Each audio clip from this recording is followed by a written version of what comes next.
spirit, où, où à l'époque, il y avait, quand j'étais enfant déjà, toujours des cours pour enfants, ce qui a disparu aujourd'hui. Et donc, ça fait maintenant plus de 40 ans que je suis dans le domaine et on essaie de donner le meilleur de soi-même pour que le monde puisse un peu changer, s'améliorer. Voilà. Mm. Merci. Tu es bien humble, Jean-Paul, alors que tu fais plein de choses. Bon, j'en connais qui font bien plus que moi. Ouais. Mais bon, il Mais tu faut. t'occupes du symposium Spirit aussi. Tu as quand même créé, je pense, avec Charles, le mouvement Spirit, non, en Europe, un peu, là, en Oui, on France, a en Belgique. participé. On a d'abord participé au Conseil Spirit International. Je suis aussi responsable de l'Union Spirit belge.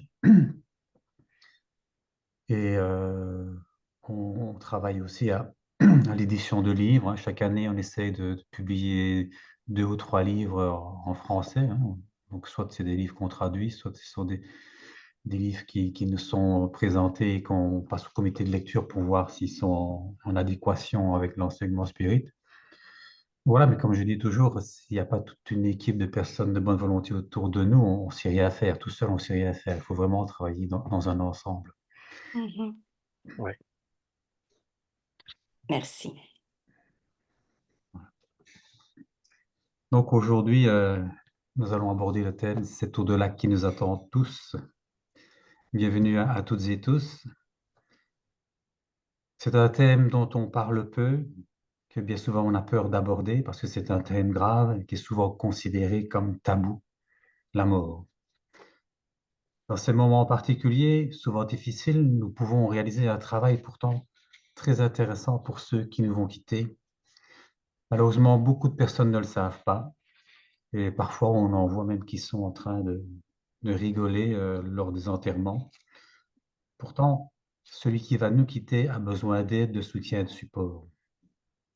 Cette séparation, aussi pénible soit-elle, pour celui qui reste, l'est également pour celui qui part, parce que quelque part, il s'en va vers l'inconnu. C'est aussi, d'une certaine façon, un départ pour lui-même.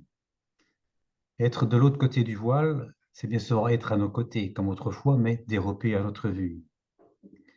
Que l'on soit croyant ou pas, de quelque tendance religieuse que ce soit, même chez nous les spirites, le départ d'un être cher est toujours vécu principalement comme un drame.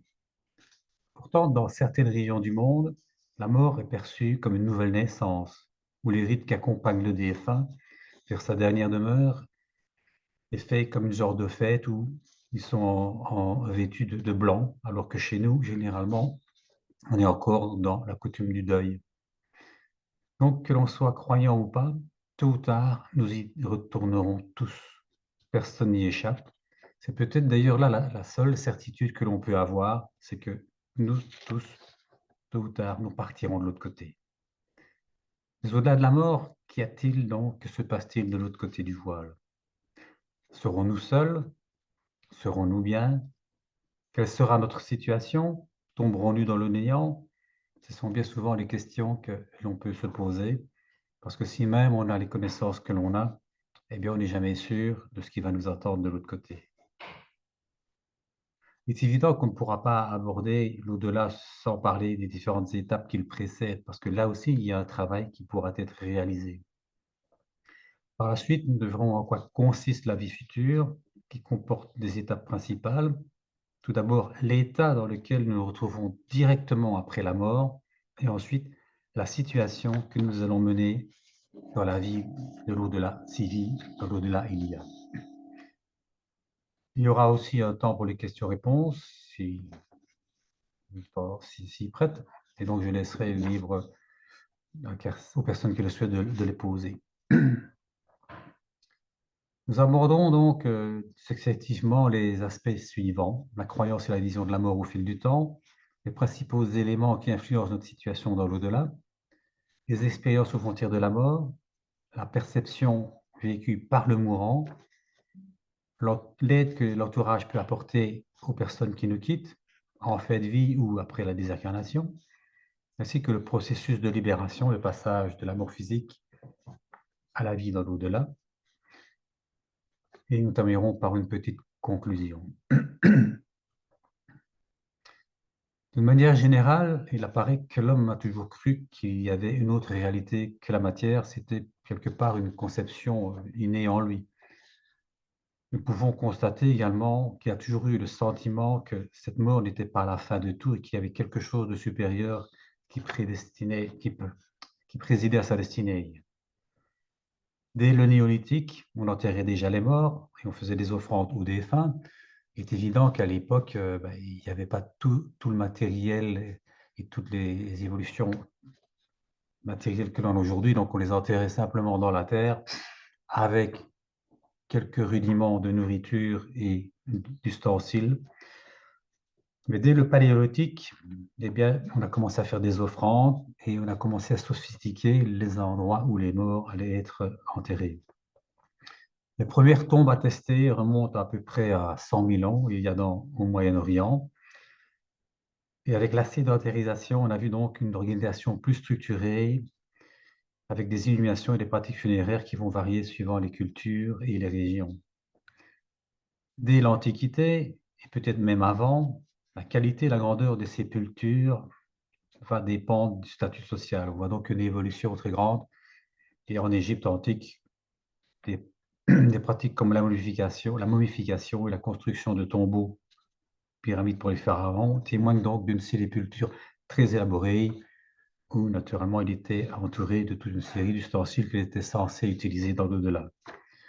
Il est évident que monsieur et madame tout le monde n'avaient pas droit à ce genre de sépulture. Au Moyen Âge, l'église est devenue le lieu central autour duquel on enterrait les morts, donnant naissance ainsi à ce qu'on a appelé les cimetières, pour en arriver aujourd'hui à l'incinération. Je ne sais pas si c'est beaucoup pratiqué dans vos régions, mais ici, c'est une pratique qui est de plus en plus courante. Sur un autre aspect, nous pouvons constater que la façon dont la famille et l'entourage vont vivre la mort d'un être cher sera très différente aussi d'une région à l'autre en fonction de la culture, de la religion, ou tout simplement de la façon dont on croit ou pas. Vous avez peut-être déjà vu des reportages à la télévision où dans certains pays d'Amérique latine, les morts sont momifiés et font même quelque part partie de la famille, chose qui ne se pratique pas du tout de notre côté. Bien que la mort ne soit pas pour la plupart des religions, ne soit pour la plupart qu'une religion, qu'une transition, un changement d'état, avec dans certains cas des punitions dans l'au-delà et divers types de cérémonies, suivant le cas, nous pouvons remarquer que généralement, cet événement est souvent ressenti comme douloureux. Notre perception de la mort varie donc en fonction de nos croyances et de nos conceptions. Et même les personnes qui sont fort croyantes, malgré tout, ça va toujours être un drame psychologique. Et donc, sur l'aspect psychologique, parce qu'un décès survient, comme si la réalité était suspendue, beaucoup restent dans le déni. Puis, ils ressentent de la douleur émotionnelle, de la tristesse, de la colère ou la culpabilité, tel que nous le décrit ici Elisabeth Kubler-Ross. Le deuil peut être très intense par le vide laissé, surtout lorsque la perte est soudaine ou considérée comme injuste. Pour les athées, l'approche de la mort les confronte à la finitude, à la peur de l'inconnu, à la perte de contrôle, considérant que la mort est la fin de la conscience. Beaucoup cherchent à comprendre pourquoi la mort survient, ce qu'elle signifie et ce qu'il y aurait après. D'autres, plus sensitifs, ressentent la présence de la personne disparue ou bien des signes, ou l'aperçoivent dans des rêves, ou ont des sensations de lien invisible avec elle. Dans certaines cultures, on parle librement de la mort, dans d'autres, elles sont à éviter, elles sont tabous, ce qui rend le deuil parfois plus difficile. Nous verrons par la suite que la façon dont l'entourage va pouvoir agir envers le défunt aura des conséquences sur son état.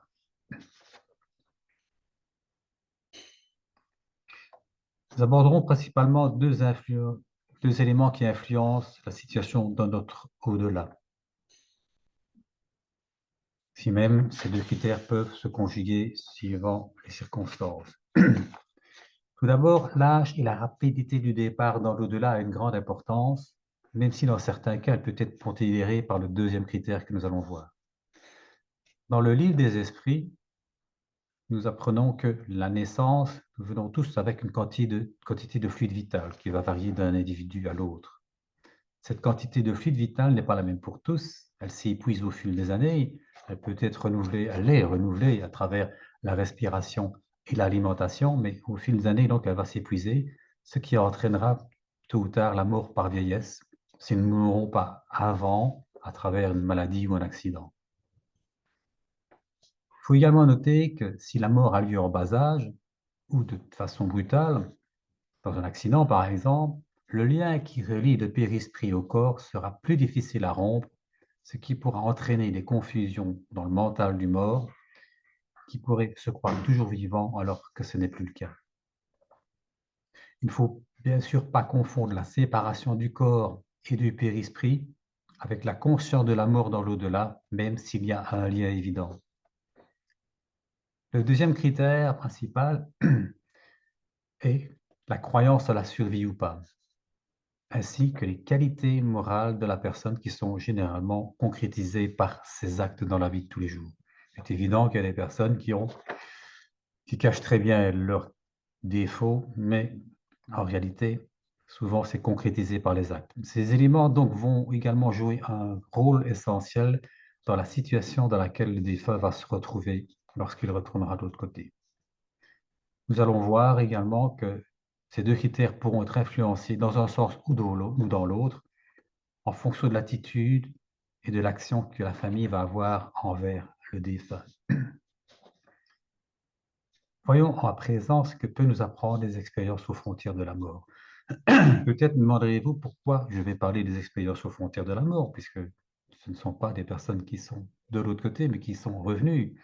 En réalité, ces expériences peuvent nous apporter toute une série de renseignements sur l'au-delà.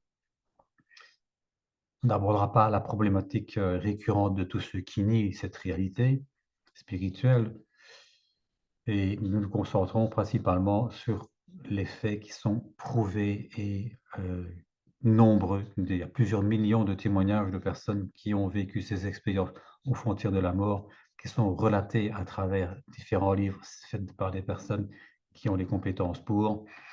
Et on remarque que ceux qui contredisent cette réalité des expériences frontières de la mort n'avons jamais cherché que des éléments qui peuvent être expliqués par la médication ou par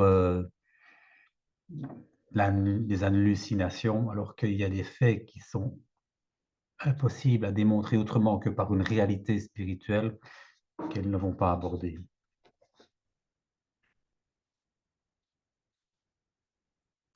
Nous allons donc voir la situation dans laquelle on peut se retrouver et les constats que l'on peut retrouver à travers ces expériences aux frontières de la mort. Et on peut constater que, généralement, ce n'est pas si catastrophique comme parfois, malheureusement, certains de nos livres ont l'air de le décrire.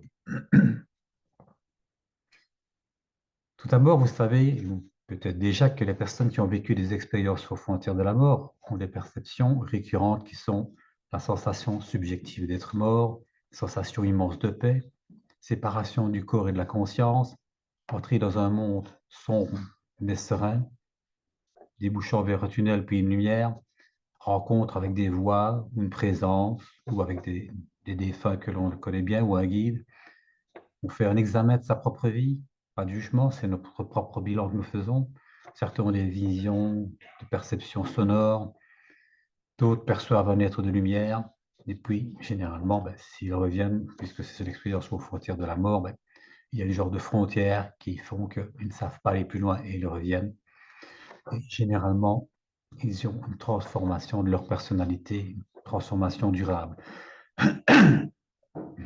Au travers de ces récits, des expériences, nous voyons que même si elle peut être influencée par la culture et la religion, hein, parce que certains récits reflètent la religion et la culture dans laquelle on a été élevé, eh bien, les principales phases décrites sont les mêmes pour tous.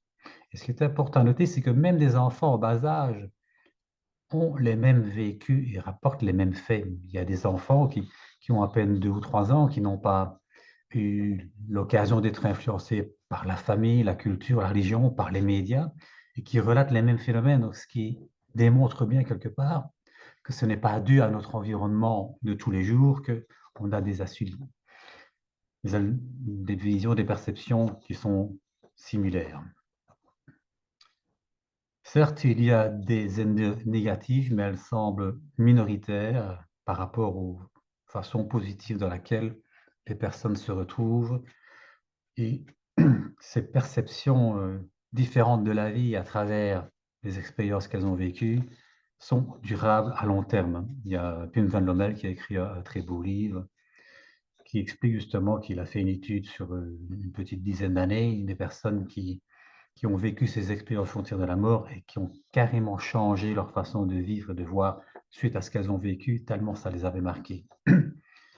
Donc ces expériences aux frontières de la mort démontrent au minimum que la conscience peut se délocaliser, percevoir à distance des faits vérifiables. Il y a des récits qui nous expliquent que des personnes ont pu percevoir des conversations qui avaient lieu dans des endroits où elles ne se trouvaient pas alors qu'elles étaient sur leur lit de mort en état de coma. Même dans des maisons distantes aussi, il y a des faits qui ont été captés alors que la personne était sur son lit à l'hôpital. Donc si même on n'a pas encore une preuve que la mort n'est pas la fin de tout, on a au moins la preuve que notre conscience, notre esprit peut se détacher momentanément dans des circonstances particulières, tout comme on peut le faire dans le cadre de la méditation, du dédoublement, et donc percevoir des choses et les ramener et les expliquer autour d'elles. Donc tant que ce fameux cordon d'argent n'est pas rompu entre notre corps physique et notre corps spirituel, eh bien, la vie est possible. Donc, ces expériences nous montrent que la mort n'est pas la fin de tout. Et certains, il y a des récits qui expliquent aussi que certains arrivent à acquérir des connaissances qu'elles n'avaient pas au préalable. Ce qui est à noter, c'est que ces expériences, elles ont aussi, ces personnes, le sentiment d'être dans tout, d'être dans l'herbe, dans la fleur, d'être interconnecté à tout le monde, d'avoir la connaissance de tout. Généralement, elles l'oublient, mais il y a des cas où les personnes reviennent avec des connaissances qu'elles n'avaient pas au préalable. Voyons à présent la perception vécue par le mourant. En parenthèse, j'ai connu des personnes âgées qui, bien avant leur départ, parfois un an ou deux avant, avaient commencé à percevoir des parents décédés. Hein. Donc on constate que bon, quand on est médium, il n'y a pas de difficulté, entre guillemets, d'une certaine façon, à percevoir l'au-delà. Mais il y a des personnes qui n'ont pas de médiumnité probante, qui, parfois un an ou deux avant leur décès, commencent à percevoir des parents. Souvent, on pense qu'elles hallucinent, mais ce n'est pas toujours le cas. C'est comme si le lien avec la matière commençait tout doucement à se desserrer, hein, ce fluide vital diminue petit à petit, et donc l'enserrement de la matière se libère petit à petit et permet un contact beaucoup plus facile avec l'autre plan de vie. Nous avons vu précédemment la perception de l'entourage face à un décès. Voyons ce qu'il en est par le mourant. Donc, avant le grand départ, le vécu du mourant peut varier grandement d'une Jean-Paul, personne à l'autre. Oui, Jean-Paul, excuse-moi, est-ce que tu peux rappeler qui est Elisabeth Kubler-Ross pour ceux qui savent peut-être pas? oui, mais c'est une dame qui s'est occupée des personnes en fin de vie et qui travaille dans un hôpital, si je me souviens bien, parce que moi aussi, il y a longtemps, j'ai lu ce livre, et qui a essayé d'un peu voir ce qu'il en était dans ces patients qui allaient partir progressivement. Maintenant, peut-être as-tu des éléments complémentaires dont je ne me souviens pas, Monique? Ok. Excuse-moi, là, j'arrivais pas à trouver le bout. Oui, je pense qu'elle avait une clinique, justement, elle recevait des gens en fin de vie et puis elle analysait les différents aspects du passage du monde spirituel. Et elle faisait des analyses là-dessus. Voilà, et Beaucoup de cas qu'elle a pris. voilà, toute une série de témoignages par rapport à ça. Donc, a priori, d'un point de vue psychologique, nous retrouvons le même type de réaction que ceux qu'Elisabeth Kubler-Ross avait établi pour le deuil. Donc, eux aussi, ils vivent des situations compliquées, hein. Nous, qui restons ici-bas, on a la peur de ce départ, de cette séparation, mais eux aussi se retrouvent donc avec le même conflit interne en eux. Si on aborde à présent l'aspect spirituel de la chose, nous voyons que les choses varient quelque peu, indépendamment donc des cas de folie qui peuvent être générés par la maladie ou certains médicaments. Contrairement à ce que pense le corps médical, il n'est pas rare donc que mourants perçoivent déjà l'au-delà bien avant d'être décédés, comme on vient de le voir, mais aussi parfois dans les phases qu'on va qualifier de terminales. Je vais reprendre ici deux exemples tirés d'un livre de Ernest Bozano, Les phénomènes psychiques au moment de la mort. D'abord, le cas d'une dame, Madame de Mortel, qu'elle a disparu donc, a vu un ange, qu'elle appelle un ange, elle a entrevu croire à Dieu de l'autre monde, et au moment de la mort, elle a perçu l'esprit de sa mère. Il faut dire aussi, peut-être avant de continuer, j'ai oublié de dire que j'ai eu l'occasion, à travers les congrès de médecine et spiritualité qu'on a réalisés pendant 8-9 ans, que des infirmières qui soignent les patients comme ça en fin de vie, eh bien, ont aussi eu toute une série d'informations qu'elles ont pu recueillir et qui sont corroborées par ce que je vais dire par la suite. Et donc ici, les témoignages nous sont fournis, dans le cas de Madame Bortel, par la servante et la couturière qui sont restées en permanence au chevet de la malade, qui est restée lucide jusqu'au bout. C'est ce qui est important de noter. Ce qui est important de noter, c'est que tout d'abord, elle a vu un ange, mais contrairement à son éducation religieuse, elle s'étonne de voir que les anges n'ont pas d'elle. Donc, ce qui montre quand même bien qu'elle est lucide dans ce qu'elle énonce. Plus tard, elle dit avoir vu un coin de ciel radieux. Maintenant, bon, c'est très difficile de dire ce qu'il en est ou ce qu'il n'en est pas, mais elle en a été émerveillée, et ce qu'il faut noter aussi, c'est qu'à travers ces moments d'extase, eh bien, sa souffrance physique disparaissait. Elle était comme dans un état second, tout en étant toujours consciente, mais la vision de ce qu'elle percevait était tellement merveilleuse qu'elle n'avait plus de lien physique au niveau de la douleur sur le plan matériel. Et puis tout d'un coup, elle a vu sa maman qui était là, qui est venue la chercher et elle est partie. Dans le deuxième cas, c'est une petite fille de 10 ans qui s'appelait Daisy. Ce qui est tout à fait remarquable dans le cas de Daisy, c'est que la durée inaccoutumée de la lucidité qu'elle a eue, et elle a pu nous fournir toute une série d'informations sur les visions et les révélations qu'elle a eues. Elle a donc eu le temps de se familiariser avec le monde merveilleux qu'elle entendait et qu'elle voyait. Et voici donc son récit, une partie de son récit. Elle était donc gravement tombée malade. Elle avait pressenti sa fin alors que les pronostics du médecin étaient favorables. 3 jours avant son décès, elle était devenue clairvoyante. Elle a commencé à voir son petit frère mort, à converser avec lui. Elle lui a demandé si elle pourrait revenir voir sa famille pour la consoler, ce qui lui a été confirmé par la pensée. Autre fait important, c'est que la petite Daisy ne quitta le monde après avoir eu l'occasion de voir le directeur de l'école qui était venu de la visiter. Elle lui parla librement, sereinement de son prochain départ. Elle a même demandé au directeur de dire un adieu à ses compagnons de classe, ce qui montre vraiment qu'elle avait la certitude de ce qu'elle percevait et qu'elle était restée lucide, calme par rapport à ce départ dans l'au-delà, ce qui est extrêmement rare naturellement. Elle termina en disant qu'il n'y avait pas de ligne de distinction entre cette vie et l'autre, et en disant l'au-delà, c'est l'au-deçà. Je dois dire que on a eu le même cas ici dans notre village, une petite fille à peu près du même âge, qui, avant de partir pour de l'au-delà, a dit au revoir à ses parents et à sa classe. En parenthèse, elle aussi a affirmé, donc la petite Daisy, que les anges n'avaient pas d'elle, contrairement de nouveau à l'éducation religieuse qu'elle avait reçue. Le matin du jour de sa mort, elle affirma qu'elle avait un corps spirituel qui remplacerait son corps physique. Elle ajouta que c'était avec les yeux spirituels qu'elle voyait le monde spirituel, alors que sur le plan terrestre, c'était donc avec ses yeux physiques. Donc, on retrouve dans le récit de la petite Daisy la conscience qui survit à la mort, le périsprit, ce double invisible qui nous survit, et le corps physique.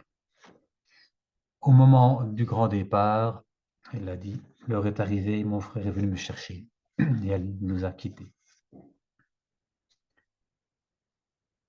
Voyons à présent l'aide que l'entourage peut apporter ou pas aux personnes en fin de vie.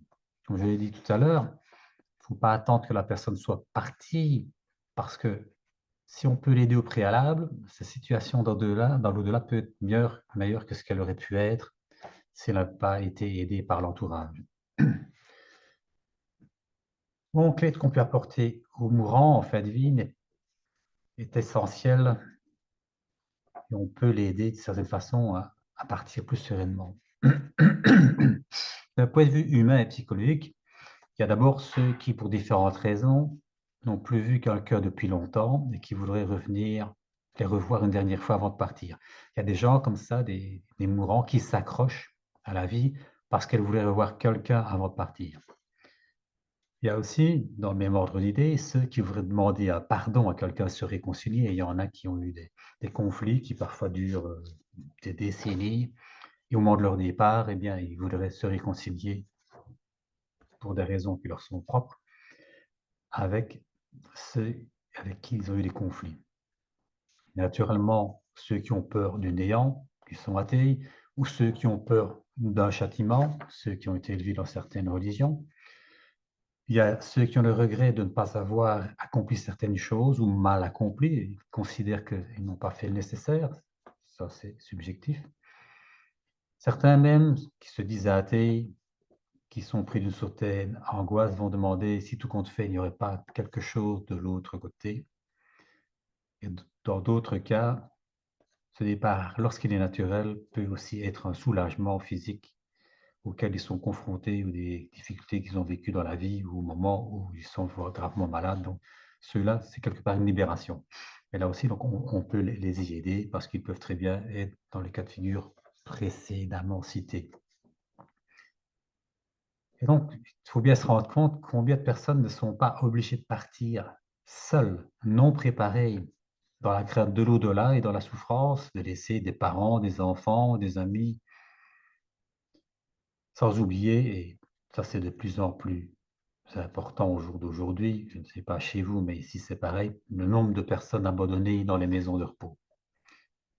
C'est donc une belle et noble tâche que de pouvoir apporter de l'aide aux mourants et de leur apporter notre soutien, notre amour. Ils ont besoin de tendresse, d'affection, ça les aide et ça leur permet une libération beaucoup plus facile et beaucoup plus rapide. Il ne faut pas oublier que celui qui part pour ce grand voyage a besoin de se sentir entouré, aimé. Il se sentira ainsi plus fort pour franchir le seuil avant, pour certains, de répondre de leur vie écoulée. Certains croient au jugement, d'autres pas, mais il est évident qu'au minimum, chacun sera amené à faire son bilan personnel. Pour cela, il n'est pas toujours nécessaire de lui parler, mais dans son cœur, avoir des pensées d'apaisement, de calme, de paix. Toutes ces pensées, donc, sont plus importantes que les mots, d'autant plus si la personne est dans le coma. Lorsqu'elle est lucide, il est évident qu'on peut lui parler, c'est même mieux, mais lorsqu'elle est dans le coma, ils nous entendent, ils savent ce qui se passe autour d'eux, et donc c'est important, au minimum par la pensée, de s'adresser à eux. Ne surtout pas leur faire la morale, ce serait quelque part retourner le couteau dans la plaie. Ils ont besoin de chaleur et d'une main fraternelle pour les accompagner. Il est évident que même si c'est difficile pour celui qui reste, il faut essayer de rester maître de soi-même afin de pouvoir rayonner intérieurement de toute notre personne et de rayonner des sentiments d'apaisement, d'encouragement, d'amour sans limite. On peut avoir de belles paroles, mais si la personne qui part nous voit stresser et montrer des réactions contraires, ça n'aura pas du tout le même effet. Il faut bien dire que si nous pleurons le départ, mais nous ne faisons qu'une chose, c'est les retenir encore plus attachés à la terre. Et en plus, c'est une souffrance pour eux. En les retenant attachés, ben, ils sont tiraillés en deux formes de vie. Il ne faut pas oublier qu'ils sont sur le départ, ou même ils sont déjà de l'autre côté, et se sentent tiraillés en deux formes de vie. L'ancienne, à laquelle il leur faut renoncer, ou ils ont déjà renoncé, et la nouvelle qui les attend et dont ils ne peuvent pas échapper. Et donc, il suffit parfois, aux derniers instants, de leur répéter une petite phrase toute simple: va vers ta nouvelle vie qui t'attend, n'aie aucune crainte, va vers la lumière, vers ceux qui t'ont aimé, va sans crainte.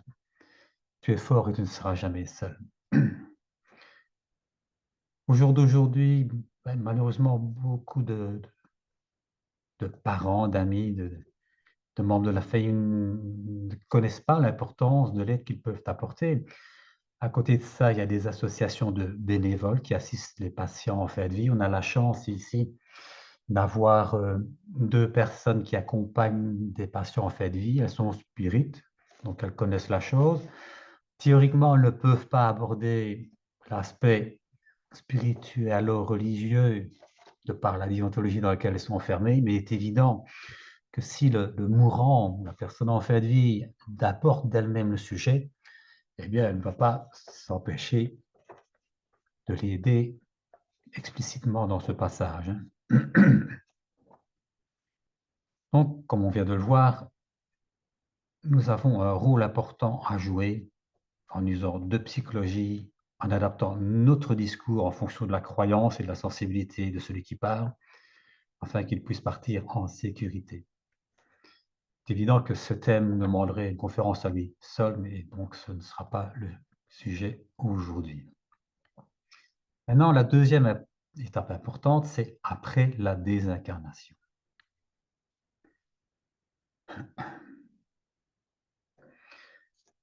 Il arrive quelquefois que le contact soit possible directement après la mort.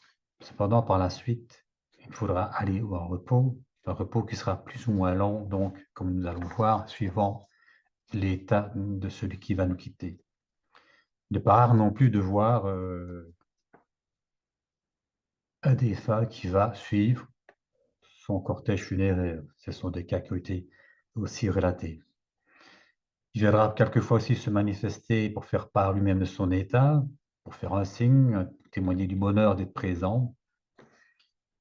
Dès lors, ce sera occasionnel. Si ce n'était pas occasionnel et que ça deviendrait permanent, donc on pourrait se retrouver dans un contexte d'obsession.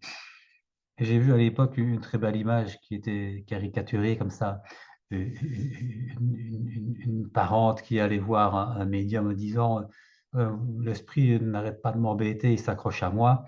Et puis, dans la petite bulle qui l'accompagnait, on voyait l'esprit qui disait oui, elle n'arrête pas de m'appeler et elle ne veut pas me laisser partir. Donc, parfois, inconsciemment, on retient ceux qui sont partis et qui doivent d'abord partir en repos. Et c'est clair que si on y pense, eh ben, on l'appelle, automatiquement on l'appelle. Oui, penser, oui, mais en disant va en repos et tu reviendras quand tu seras prêt à venir vers nous. Et donc, certains se retrouvent aussi ou ne comprennent pas leur situation, ils vont rester attachés à leur corps et vivre les derniers instants de leur mort pendant un temps déterminé. On a déjà eu dans des réunions médiumniques d'aide aux esprits souffrants, bien, des esprits qui étaient là de l'autre côté depuis un certain temps et un temps certain. Donc, il est important qu'on prie pour qu'ils puissent partir en repos et qu'ils puissent continuer plus tard à accomplir ces tâches, parce que de l'autre côté, nous avons aussi nos tâches à accomplir. Sauf des cas compliqués qui restent attachés et auxquels nous aurons la possibilité de venir en aide à travers différentes réunions. Donc, la façon dont on va se retrouver de l'autre côté, l'état dans lequel on va se retrouver de l'autre côté va dépendre donc de la vie que l'on aura eue ici-bas et de ce que l'on aura fait ou ce que l'on n'aura pas fait. Il y a également deux étapes importantes à considérer dans le cadre de la désincarnation. Tout d'abord, l'état dans lequel on va se retrouver directement après la mort, et ensuite le genre de vie que l'on va mener dans l'au-delà. L'état dans lequel on se retrouve directement après la mort va varier donc suivant une personne à l'autre. Il n'est pas toujours idyllique puisqu'il va dépendre donc de ce que l'on aura fait, du fait que l'on soit athée, que la mort ait été brusque ou pas.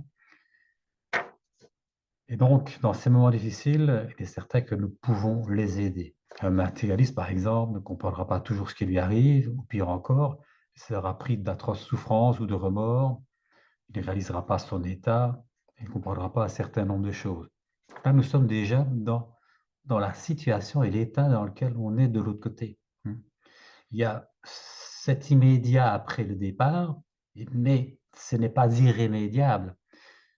À partir du moment où ils sont aidés, soit par le plan spirituel, soit par nous à travers des prières ou des réunions médiumniques, après, il va vivre sa vie de l'au-delà et nous y verrons par la suite. Certains donc seront aussi surpris d'être vivants. Il est clair que si on ne croit pas à la survie, qu'on est toujours conscient de soi-même, on sera toujours étonné de se retrouver vivant, alors que d'autres vont se retrouver dans la souffrance parce qu'ils ont agi en contraire des lois divines. D'autres seront dans la béatitude et auront l'occasion de pouvoir vivre en toute sérénité, puisque personne ne va les juger, personne ne va les condamner, sinon eux-mêmes, à travers le bilan personnel qu'ils vont réaliser. Donc, quoi qu'il en soit, quoi que l'on ait fait, Dieu nous aime toujours et nous reçoit tous dans sa lumière si nous en exprimons le désir sincère et que si nous œuvrons en harmonie avec ses lois divines. Si c'est le cas contraire, il va quand même, à travers l'aide qu'on va lui apporter, pouvoir percevoir cette lumière. Mais bien souvent, dans les cas que nous avons eus, il faut qu'ils puissent demander quelque part pardon des erreurs qu'ils ont commises. Ils vont ressentir l'amour de Dieu, mais pour pouvoir être libérés du plan de souffrance dans lequel ils se trouvent, ils doivent reconnaître qu'ils ont fait erreur et se diriger dans la bonne direction. Et donc, dans ces cas malheureux, plus que dans les autres, quelque part, on a l'occasion de pouvoir les aider. Nous réalisons ici à Liège des réunions d'aide aux esprits souffrants. Ce sont tous ces esprits qui restent bloqués dans les plans matériels pour diverses raisons que je viens de citer. Maintenant, dans les cas d'obsession pure, là, on fait des réunions spécifiques avec des personnes assidues et sérieuses en groupe restreint. C'est des cas, je vais dire, de personnes qui sont de l'autre côté, mais qui sont les cas que je vais dire considérés comme compliqués. Maintenant, dans ce que je considère comme les cas classiques, voici les grandes étapes qui vont se passer dans le passage dans l'au-delà. Le fameux processus de libération. Alors Kardec le décrit dans le livre des esprits et le livre des médiums, le processus de désincarnation, de la séparation de l'âme du corps physique au moment de la mort, comme étant un passage naturel vers une autre forme d'existence. Il est évident que les cas compliqués, certains peuvent rester accrochés à leur corps pendant un certain temps, et il y a des récits qui nous expliquent qu'ils voient même leur corps rongé par les vers. Heureusement, je veux dire, monsieur et madame tout le monde, s'il a vécu de manière normale, ne va pas se retrouver dans ce genre de situation. Donc, dans ce dernier voyage, il y a deux moments importants à considérer. Tout d'abord, les derniers moments, voire les jours qui précèdent la mort, et ensuite la libération ou prise de conscience de l'esprit dans l'au-delà. Que l'on soit croyant ou pas, nous pouvons donc faire quelque chose. Voici ces étapes. La séparation progressive. La désincarnation n'est pas toujours instantanée. L'esprit, le périsprit quelque part, se détache peu à peu du corps physique, surtout si la personne a vu une vie matérielle ou si la mort a été violente et soudaine. Donc, comme je vous ai expliqué, ce fameux fluide vital est là qui nous retient enserrés dans la matière et peut faire en sorte que nous allons toujours nous croire vivants alors que ce n'est pas le cas, et va nous empêcher de nous libérer et d'atteindre un autre plan de conscience. Il est évident que si on est quelqu'un d'évolué et spirituel, eh bien, la prise de conscience va être beaucoup plus rapide. Et donc, le dégagement du périsprit est essentiel pour cette libération. Tout d'abord, le périsprit, le corps matériel qui est relié au corps, se détache progressivement. Il peut être accompagné, ce processus, de sensation, de confusion, de perte de lucidité, selon l'état moral et l'état d'esprit du mourant. Lorsque ce processus, lors de ce processus, donc on peut aider à travers le travail que j'ai cité précédemment. Malheureusement, bien souvent, on n'est pas conscient qu'on peut réaliser ce travail. De plus en plus dans nos régions, on a des personnes qui sont athées, matérialistes, et donc elles ne font pas ce travail pour aider le mourant à se libérer, se désincarner quelque part de leur corps. Et c'est quelque chose qui est essentiel pour la plupart de ceux qui nous quittent parce que autrement ils vont rester attachés et ils n'arriveront pas à retrouver leur esprit, sans jeu de mots, dans l'au-delà. Ensuite, il y a la prise de conscience. Une fois que le périsprit est dégagé, l'esprit peut rester un certain temps dans un état trouble, surtout s'il ne croit pas à la vie après la mort, mais il peut aussi percevoir des proches, des esprits bienveillants ou des guides spirituels qui vont venir l'accueillir. C'est ainsi donc que l'esprit peut être accueilli par d'autres esprits. Et dans de nombreux esprits, de récits, on voit que des esprits familiers ou guides viennent accompagner le mourant, l'aider à comprendre ce qui se passe, l'accompagner vers le plan qui sera adapté à son niveau d'évolution. Il est évident qu'ils ne pourront pas le mettre sur... Ce n'est pas eux qui vont les mettre sur un plan spirituel, ou un niveau spirituel ou l'autre. C'est lui qui va se retrouver sur le plan d'évolution qui sera en relation avec son niveau spirituel propre. Maintenant, ils pourront l'accompagner jusque-là. Parfois établir des liens, parfois ils leur diront, voilà, à l'occasion, on viendra, progressivement, on pourra se retrouver, mais ce n'est pas pour ça qu'on va se retrouver en permanence avec ceux qui nous ont quittés si on n'est pas sur le même plan spirituel qu'eux.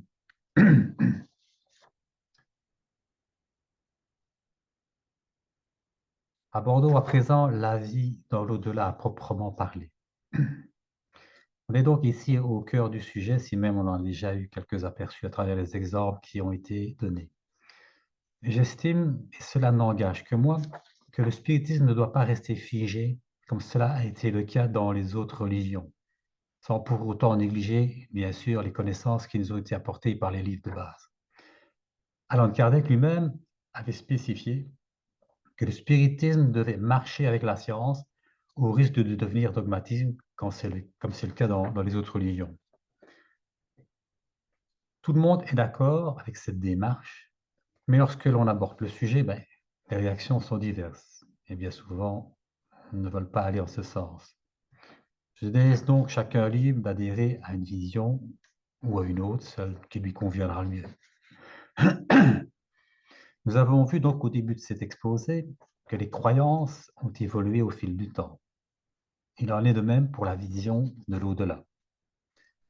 Nous ne savons pas comment l'au-delà était perçu au début du néolithique, mais vers l'Antiquité, nous voyons que les Égyptiens, par exemple, considéraient qu'après la mort, il y avait une continuation de celle-ci dans une autre dimension, puisque le pharaon était entouré donc d'objets qui lui appartenaient afin de poursuivre sa vie là-bas. En Grèce antique, il y avait l'idée du monde souterrain, la déesse, où les âmes étaient jugées. Plus tard est venue la notion d'enfer et de paradis, qui ont été remises en question à la Renaissance. Et enfin, le spiritisme qui a donc démystifié ces idées grâce au contact avec l'au-delà. Il est évident que certaines situations dans lesquelles se retrouvent les esprits lorsqu'ils nous quittent, tout logiquement les amener à penser et croire qu'ils sont au paradis ou en enfer. Actuellement, de nouvelles visions de l'au-delà voient le jour. Nous avons vu au début de cette causerie la mort et la vision de la mort et de l'au-delà a grandement évolué au cours des siècles. Au départ de dieux multiples, on est arrivé à l'enfer et au paradis pour en arriver à un Dieu unique. Quoique, on pourrait se demander si chaque religion n'a pas son Dieu personnel, entre guillemets. Le monde scientifique nous parle aujourd'hui de réalités multiples, où le passé, le présent et le futur seraient étroitement liés, mêlés et coexisteraient simultanément. Pour certains d'entre eux, le temps ne serait qu'une illusion. Ces observations, si elles se confirmaient, on pourrait se demander ce que deviennent, par exemple, la loi de karma, d'évolution et bien d'autres choses. On serait quelque part, avec cette vision-là, renfermé dans une boucle sans fin, où le passé pourrait intervenir sur le présent et le présent pourrait être influencé par le passé que l'on aurait changé en recommençant la boucle. Personnellement, je n'adhère pas à cette vision, cette perception des choses. Je viens de lire ici dernièrement une autre forme d'explication qui nous dit, et qui rentre plus dans une logique, c'est que euh, plus un esprit évolué, plus il a accès aux connaissances du passé, plus il sait déterminer en fonction des faits qui se produisent aujourd'hui comment pourrait se réaliser le futur. Mais ce futur peut être modifiable puisque ça va dépendre de nos réactions d'aujourd'hui. Donc, vu schématiquement, mentalement, on peut, à un certain niveau, avoir une vision du passé, présent, futur comme un tableau devant soi, où on aurait l'impression que tout se tient dans le sens où tout est un présent permanent, mais c'est pour moi une vue de l'esprit qui n'est pas une réalité. Maintenant, peut-être adhérez-vous à cette vision, mais personnellement, j'y ai réfléchi depuis 2, 3 ans et je n'y acquiesce pas. Si même donc cette vision de passé, présent, futur n'est pas confirmée, il semble néanmoins que la notion de temps varierait d'une circonstance à l'autre et ne serait pas la même pour tous. Je donne souvent comme exemple, si vous allez 10 minutes chez le dentiste, ce ne sera pas la même durée que si vous faites 10 minutes dans une réunion où vous appelez plaisez bien. On retrouve les mêmes informations dans différents écrits spirites, où justement des esprits qui restent bloqués dans les plans matériels ou dans la souffrance pendant des siècles, on en a eu, eh bien, il est évident que la durée qu'eux vont avoir n'est pas la durée identique par rapport à notre durée à nous sur le plan terrestre. Certains chercheurs parlent même de plans de réalité multiples. Là, ça rejoint aussi quelque part la vision spirite, puisqu'on pourrait comparer ces plans multiples vus par la science par les plans multiples au niveau spirituel que nous voyons à travers les écrits spirites. Il semblerait aussi que dans certaines limites, la réalité serait une conception de nos propres esprits tout en étant cadrée par les lois éternelles. Je prends par exemple la loi de cause à effet. Donc, c'est notre mental qui créerait des situations et des réalités dans l'au-delà. Cela mis à part, voici donc succinctement différentes visions de l'au-delà, et vous êtes donc libre d'y adhérer ou pas. Il serait bien sûr présomptueux de prétendre que l'une ou l'autre des visions présentées soit plus vraies les unes que les autres. Si tel était le cas, comme disait Kardec, ce serait un manque d'humilité, ce qui aurait pour ses conséquences de toute façon d'éloigner les bons esprits. Donc, le rôle du spiritisme est d'éclairer et pas d'imposer, afin que chacun puisse prendre son avenir en main. Voici donc différentes visions de l'au-delà. Le spiritisme nous apprend que dans l'état actuel où nous nous trouvons, lorsque nous retournons dans le plan spirituel, nous sommes en relation, celui-ci est en relation avec nos actions commises sur la Terre et donc les différents plans d'évolution. Ceci est une chose logique. C'est une des causes de cette notion d'enfer et de paradis.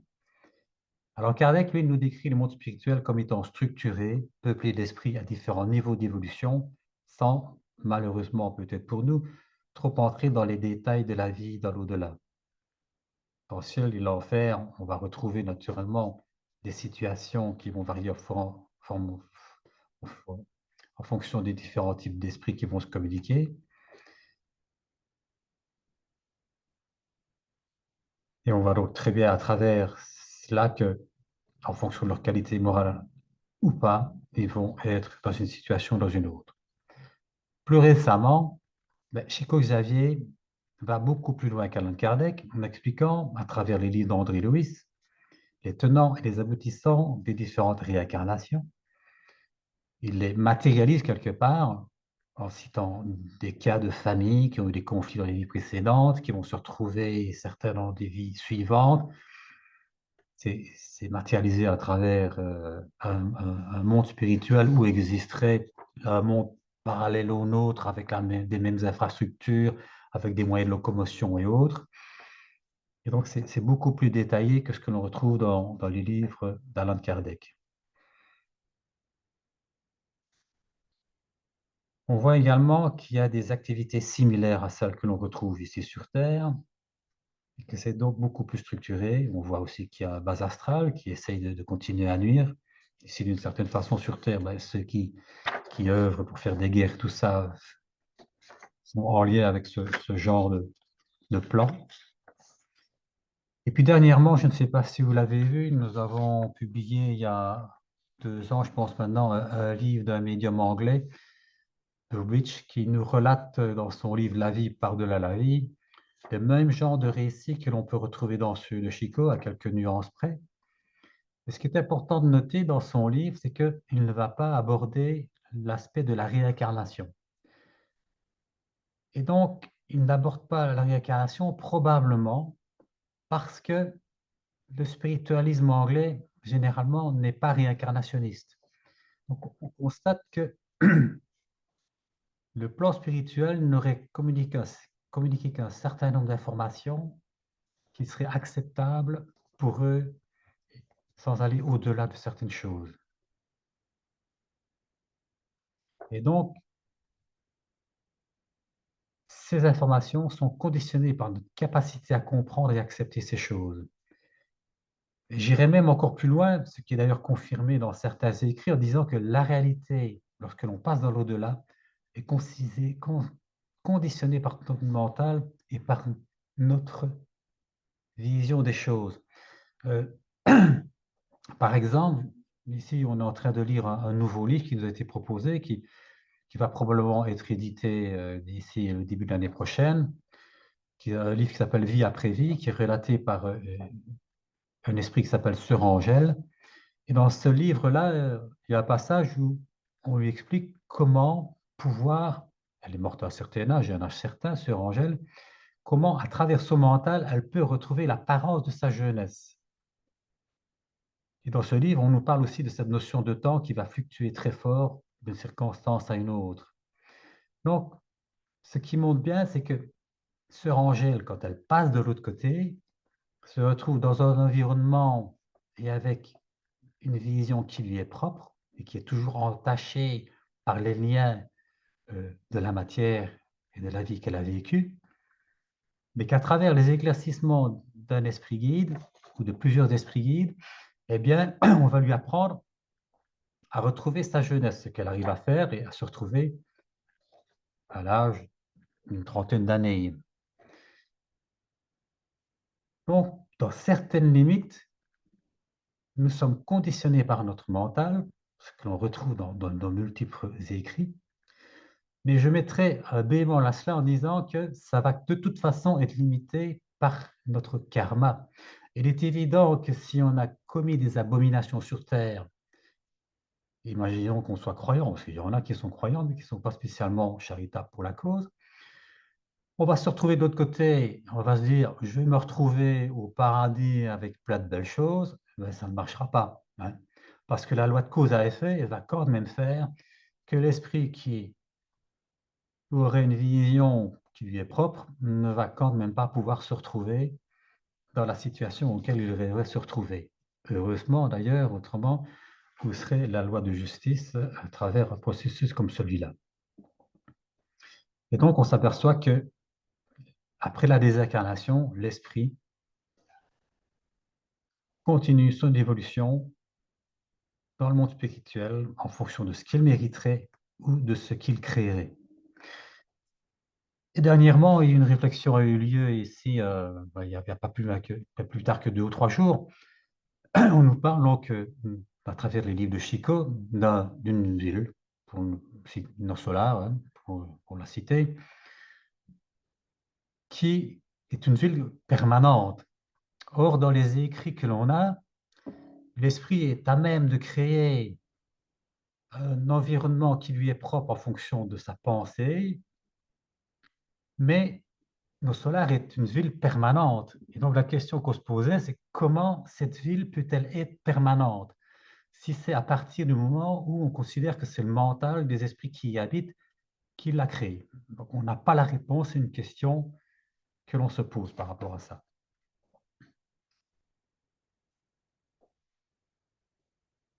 Je terminerai les différentes approches de l'au-delà par les expériences de réunions médiumniques que j'ai eues pendant une vingtaine d'années dans un ancien groupe où j'étais, où malheureusement, à mon avis, on faisait des réunions publiques qui étaient plutôt axées pour donner des messages plutôt que pour essayer de faire des activités caritatives et d'aide aux esprits perdus ou autres. Et donc, au cours de toutes ces réunions, généralement, les esprits qui se communiquaient, eh bien, ils venaient comme bon leur semble. Rares étaient les cas où on ne pouvait pas avoir contact avec un esprit ou un autre. La plupart du temps, on pouvait avoir des parents, des grands-parents. Dans certains cas, certains disaient qu'ils étaient réincarnés et qu'on ne pouvait pas avoir contact avec eux. Certains demandaient des prières aussi, mais rares étaient les cas où le contact n'était pas possible. Malheureusement, j'ai essayé, en posant des questions dans des réunions spécifiques, d'avoir une information sur comment ils vivaient et quel était leur environnement, mais je n'ai jamais eu de réponse par rapport à cela, contrairement à ce qu'on peut trouver dans le livre de Chico et le livre de Burbidge. Donc, je m'interroge toujours sur cette fameuse conception, mais toujours est-il que euh, pour une personne qui a une vie normale, elle semble avoir un champ d'action relativement important et conséquent. Et d'ailleurs, Kardec le reprend dans ses livres, on est accompagné de nos esprits familiers. Donc, quelle est la part des choses entre un monde dans lequel on vivrait notre vie de l'au-delà et le temps que l'on passe à travers notre famille terrestre? Voilà.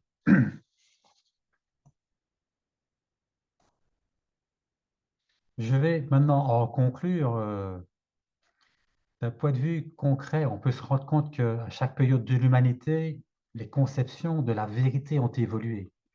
Chaque époque, chaque religion a eu ses courants de pensée avec ses propres vérités qui étaient toutes plus vraies les unes que les autres pour ceux qui y adhéraient. Or, il apparaît que la vérité d'une époque n'a pas été celle d'une autre, et il est fort à parier que la vérité que nous avons aujourd'hui, qui est notre vérité, n'est pas la vérité ultime. Et dans un autre livre aussi que je suis en train de lire, et que j'ai peut-être repris ici à la suite de ma conférence, c'est que nous avons notre compréhension des choses. Nous avons des guides, des esprits plus évolués qui nous apportent des connaissances.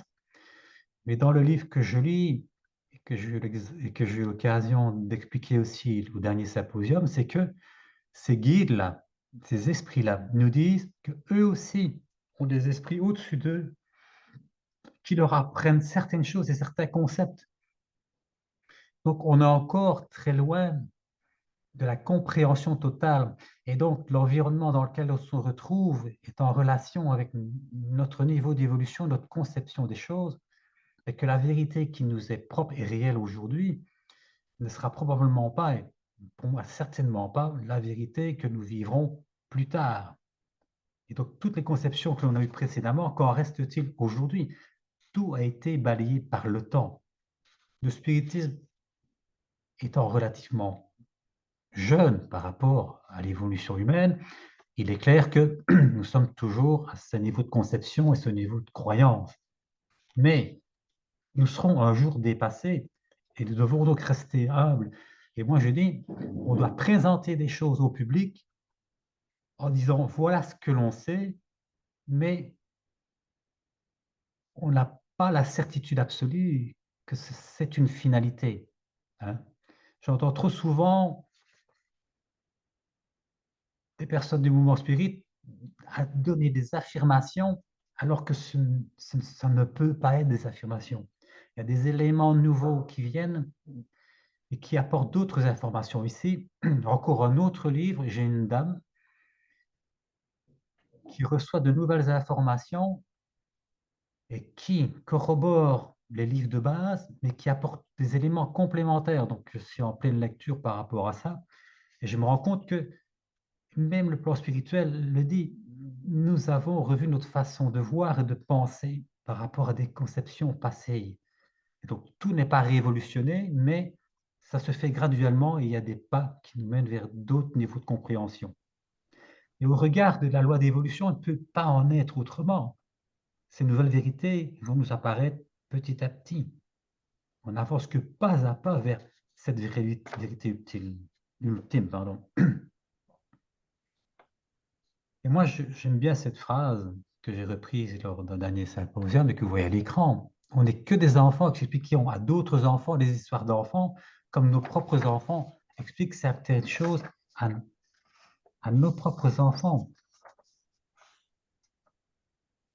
Le plan spirituel ne se communique qu'en fonction des choses que l'on peut comprendre, absorber, assimiler. Et eux-mêmes ne savent pas tout. Mais au bout du compte, qu'est-ce qui est important? Cette vie terrestre est un cadeau qui nous est fait pour évoluer, pour grandir en connaissance. Partir un jour, tout le monde va le faire. Mais l'important, c'est de pouvoir partir en se disant, j'ai fait tout ce que j'ai pu, œuvrer, faire autant de bien que possible et affronter des obstacles qui sont parfois difficiles dans notre vie. Mais tout ça nous aide à grandir. Il y en a qui veulent nous faire croire qu'on n'est qu'un assemblage de molécules destinées à disparaître. Il est évident qu'on est loin de cette conception, que cette conception est dépassée. En réalité, nous sommes des êtres immortels créés par Dieu, ou la source, certains l'appellent la source au jour d'aujourd'hui, pour la connotation que parfois péjorative que l'on donne à Dieu. Et donc, notre vie, c'est notre conscience est là, elle avance graduellement, décennie après décennie, siècle après siècle. Elle n'est pas limitée. Et donc, il est important de préparer notre vie future. On sait grosso modo vers quoi on va, ce qui nous attend dans l'au-delà. Il y a eu différentes visions, différentes perceptions, mais de toute façon, il y a des choses qui sont inaliénables. On sera bien, on ne sera pas bien, en fonction de ce que l'on aura accompli ou pas, en bien ou en moins bien. Et l'important, c'est de pouvoir partir le jour où on quittera ce plan, en se disant, j'ai fait tout ce que j'ai pu, je n'ai rien à regretter. La mort n'est pas la fin de tout, c'est la continuation d'une vie dans une autre dimension, c'est le commencement d'une nouvelle aventure. Efforçons-nous donc de vivre notre vie pleinement afin que cette aventure soit belle. Voilà, je vous remercie de votre attention et je suis prêt à répondre à vos questions éventuelles. Merci.